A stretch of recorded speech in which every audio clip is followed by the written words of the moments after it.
At PatioLink, we offer two options for custom heights. They're both the same price, you just need to determine which one's most suitable for you.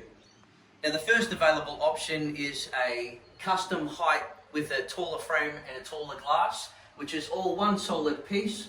This is most suitable for someone who owns their house and is not intending on moving location in the near future. Now, the second option is a standard height pet door with a window extension at the top. This is most suitable for people who are renting or are looking at moving in the near future, because you can take your window extension off and still end up with this standard height pet door to take to the new location. Here at PatioLink, we're the only company in Australia that offers a custom colour in the pet door inserts. So with the custom colour, it's all one uniform colour, including the hinge and the lockable flap cover, which is all powder coated to match.